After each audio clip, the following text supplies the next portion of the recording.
So, kamusta po mga ka-Streetwise? Ako po si Takero Miyamoto at welcome po sa aking munting channel. So mga kababayan, meron po tayong good news dito. Actually, kagabi lang ito na balita. Hello po kay Jaisel Alaon. Hello po. Alam nyo kagabi, na balita po na wala na po sa gray area. Gray area? Wala na po sa gray notice, sorry. Kagabi po, wala na po sa gray notice ang Pilipinas sa money laundering. Galing, di ba? Galing. Ano ba point ko dito mga babayan? So dito pa malinaw mga ka-Streetwise, no? Na ang Pogo ay sangkot sa money laundering. Ganun lang po simple yun. Oh, kailan ba tayo napasok dyan po sa gray notice po ng AMLAC? 2020. Kung hindi ko nakakamali 2020 o 2021. Ayun po ang kasagsagan po ng Pogo.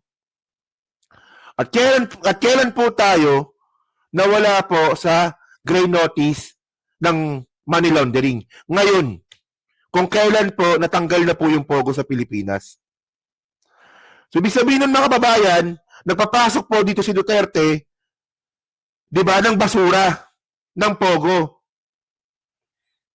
Oh. Di ba? Kita nyo, di ba? Iba na yung topic ko. Tanga ka ba? Iba na yung topic ko ngayon eh. Bobo ang putang pasadidas talaga, bobo. O, i-rewind mo. Rewind mo yung video, pinakita ko yung dokumento doon. Tanga.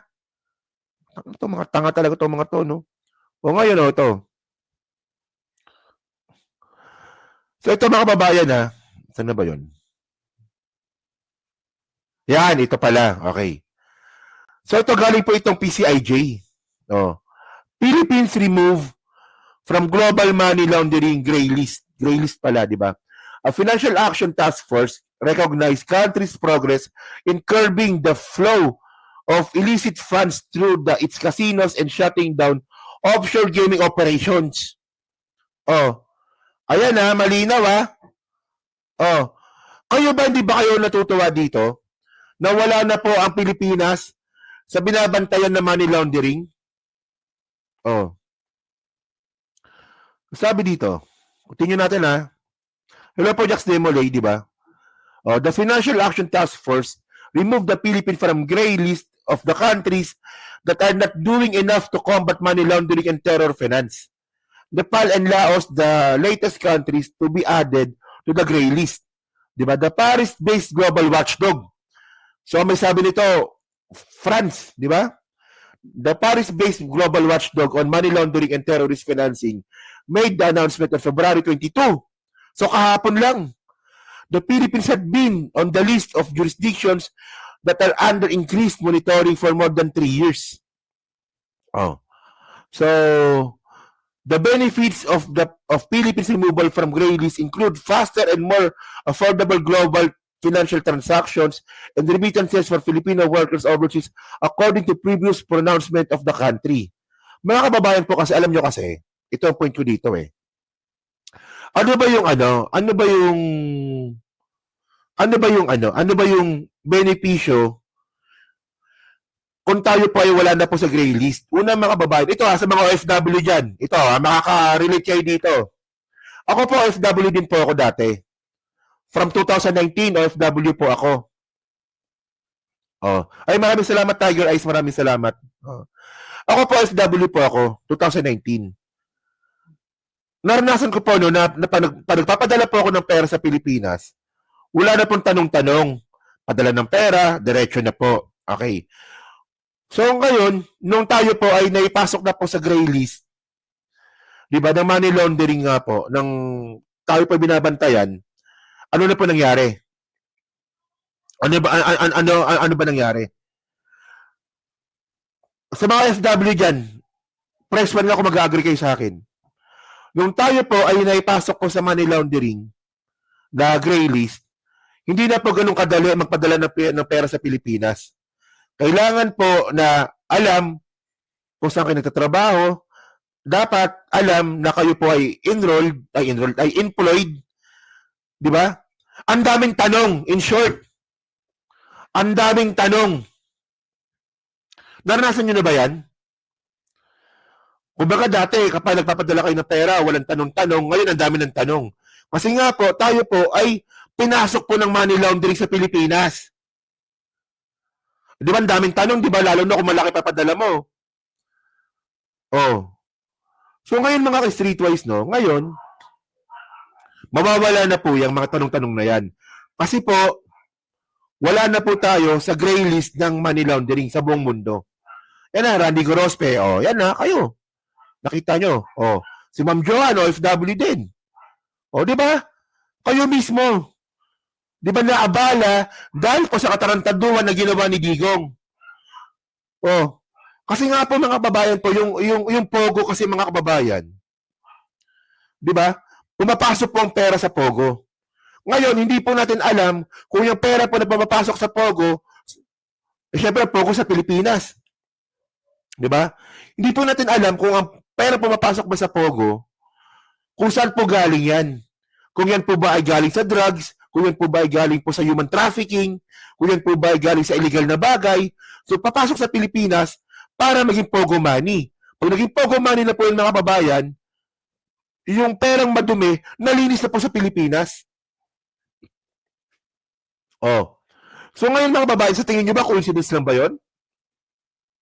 Kung kailan nawala yung Pogo, saka tayo nawala sa gray list ng money laundering, parang hindi. Actually, hindi talaga. Ganyan po tayo binaboy ng Duterte administration. Oh. Kawawang Pilipinas, no? At mas kawawa po yung mga taga-suporta ni Digong. So ngayon mga babayan, ito yung point ko dito. Oh. Nagsimula po ang Pogo 2016. December 2016. PAGCOR issues 35 license to start offshore gaming. December 2016.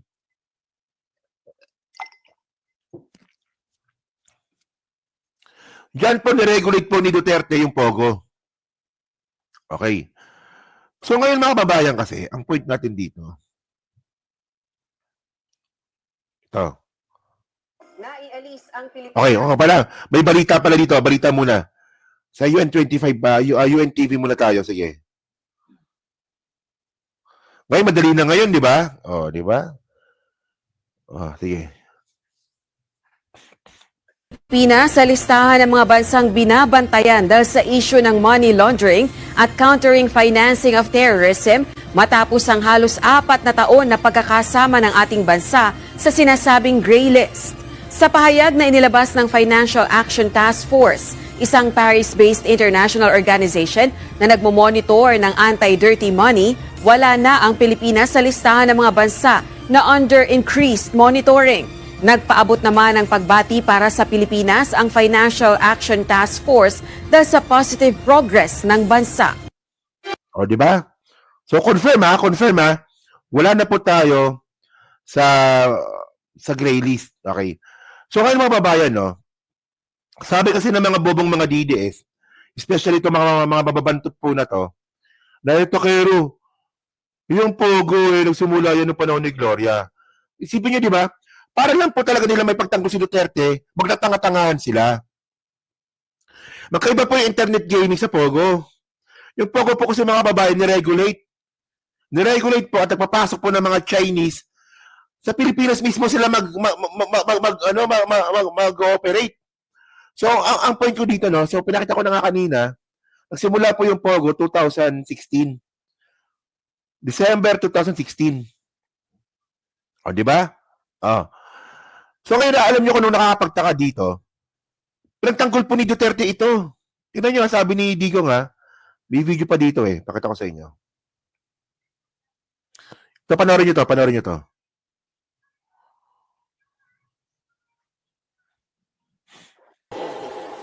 I will assure under my oath of office as President of this Republic, as elected by you, yung Pogo na yan, insofar kami dito, malinis yan. Laro yan para lang sa kabila. But it employs something like 20,000 dito sa Manila. Dito lang yung Pogo eh. Walang... Kita nyo mga kababayan, di ba? Ilang beses pong pinagtanggol po ni Duterte yung Pogo. So, sinasabi niya nga daw po malinis. Oh. Ito daw po ay may maganda sa ekonomiya, ito daw po ay nagbibigay po ng trabaho. Pero mga kababayan, ano ba? Fair ba? Na kung ano naman yung consequences po ng Pogo, tatanggapin nila po ba natin ito? So sabi nga po ni Duterte po, nagbibigay daw po ng trabaho yung Pogo. 20,000 daw. Dinagdagan niya pa. 11,000 lang yun di ba? Tapos, nag-generate daw po ito ng pera sa kaban ng bayan ng Pilipinas. Pero by the way, mga kababayan, ano ba yon? Justifiable ba yon? Na ang kapalit po ng Pogo tayo po ay babantayan ng buong mundo sa money laundering? Fair ba yon? At kahit po yung mga Pogo po na yung mga babayan, naging prostitute po ang mga Filipina nating kababayan, dyan din po sa Pogo. O naging ano rin po yan, naging tambayan din po yan ng ano ba yan? Yung internet scam. Di ba dumami po yung mga text scam natin mga babayan nung pumasok po yung Pogo dito. Justifiable ba yon? Pati po mga kababayan po natin, mga babae, mga kababayan, nagtatrabaho po sa Pogo para po sa cybersex. Bukod pa po dito sa mga namatay, sa mga na-torture, dyan po sa Pogo. Justifiable ba yung digong? Dyan sa sinasabi mong 20,000 na trabaho at saka 17 billion na pera na pinapasok ng Pogo sa kabad ng bayan, para saan hindi po fair yun? Hindi fair yun. Fair ba yung sinasabi mo na ang kapalit po nito ay binaboy po ang buong Pilipinas? The end doesn't justify the mean. Sabi nga po ni Jax Demolay. Oh, ayun ko, nainis ako Ang pera dyan. Diretso sa PAGCOR yan. We talk with PAGCOR. The ambassador of China deals with dealing kasi illegal yan sa Illegal saan? Why? Gago talaga to, no? Illegal saan? Illegal sa China. O gago ka talaga. Illegal sa China, pinasok mo sa Pilipinas. Tarantado. Matandang hukluban, manyakis. Tangina ka. Illegal pala sa China, pinasok mo sa Pilipinas. Because it gives us 2 billion month. Mabili naman daw. 2 billion. Kaya sabi ko, para muna. Wala ako malagyan sa 200 na Pilipino at ang karami kong kailangan. That is only the Pogo. But PAGCOR is like 17 billion a year. Oh, ang gulo, di ba? Ang gulo Akala ko ba 2 billion a month? Tapos ngayon naging 17 billion a year. So kung 2 billion a month yan mga kababayan, dapat 24 billion po yan. And by the way mga kababayan, yung 17 billion po na sinasabi ni Duterte, nakita ng gobyerno sa Pogo, ang liit lang po na pera nun.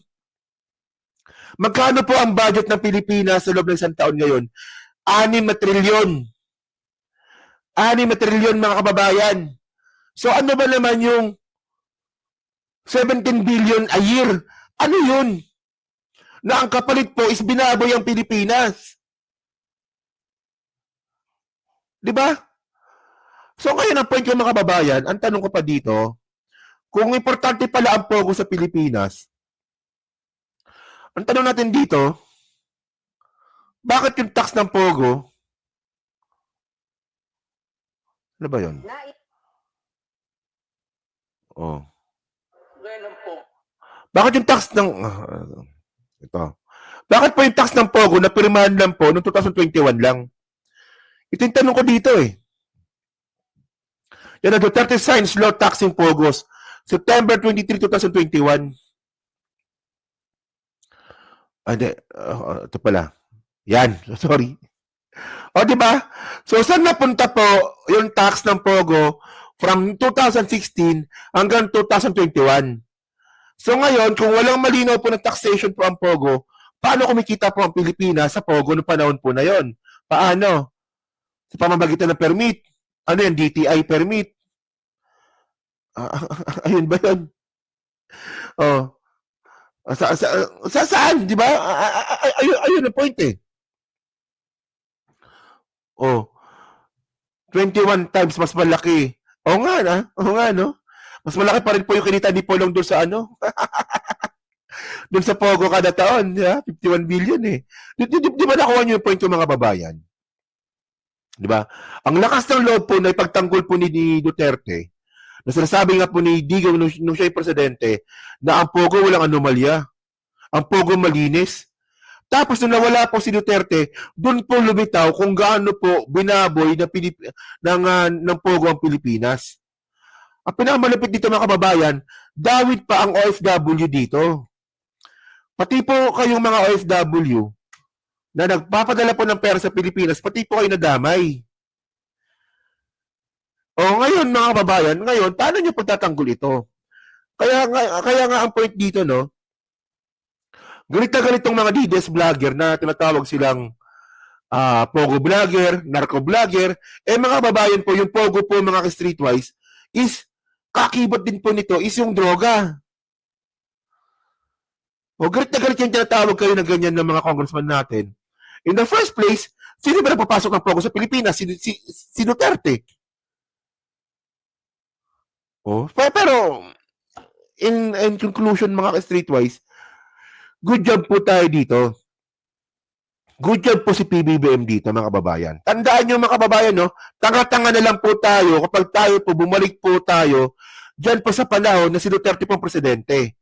Kaya hindi ko po talaga makuha ang point kung bakit po may marami po mga Duterte follower ang gusto po maging presidente si Sara Duterte. Tandaan nyo kung gaano po kalupit, kung gaano po kabulok, kung gaano po tayo kabobo pag si Sara Duterte po naging presidente. Ang Pogo po babalik. Tandaan nyo pag si Sara Duterte po naging presidente, ang Pogo babalik. O di ba? Tayo po ay magiging tuta na naman ng China. Pag si Sara Duterte po magiging presidente ulit no, kasi Duterte, di ba? Pag si Sara Duterte po naging presidente, di ba? Si Mocha Uson, babalik po sa gobyerno. Si Harry Roque magiging spokesperson ulit. Si Panelo magiging legal counsel ulit. Papayag ba tayo ng ganon? Papayag ba tayo ng ganon? Nababalik na naman po tayo kung kailan po tayo binababoy. Kaya ewan ko, di ba? Si Banat by DND. Ay, kaya mag-isip-isip po tayo. By the way, mga DDS, mga babae, hindi naman marunong mag-isip yung mga yan. Diba? Basta sa kanila, Duterte follower kami. Hanggang mamatay kami. Pag si Sara Duterte po magiging presidente, babalik po ang tukhang. Babalik po ang patayan. Si Willie magiging senador. Patay tayo dyan. So yan mga babae, so kayo po dyan po sa Team Replay, no? Ano masabi nyo nga po dito sa good news po natin? Di ba? Na ngayon po, naliliwanagan na po tayo kung gaano po tayo kabulok nung panahon po ni Digong. Kayo ba, agree ba kayo dito na sa ginagawa po ng administrasyon po na to, na nililinis po lahat po ng kabulukan po ni Duterte? At dapat po talaga, managot po talaga dapat si Digong. Ayun lang po talaga yon. So yun mga babayan, so dyan po sa Team Replay, di ba? Pa-like po, subscribe. At kung di naman po kalabisan, pa-share na rin po ng video po na to. At syempre pa-comment na rin po, no?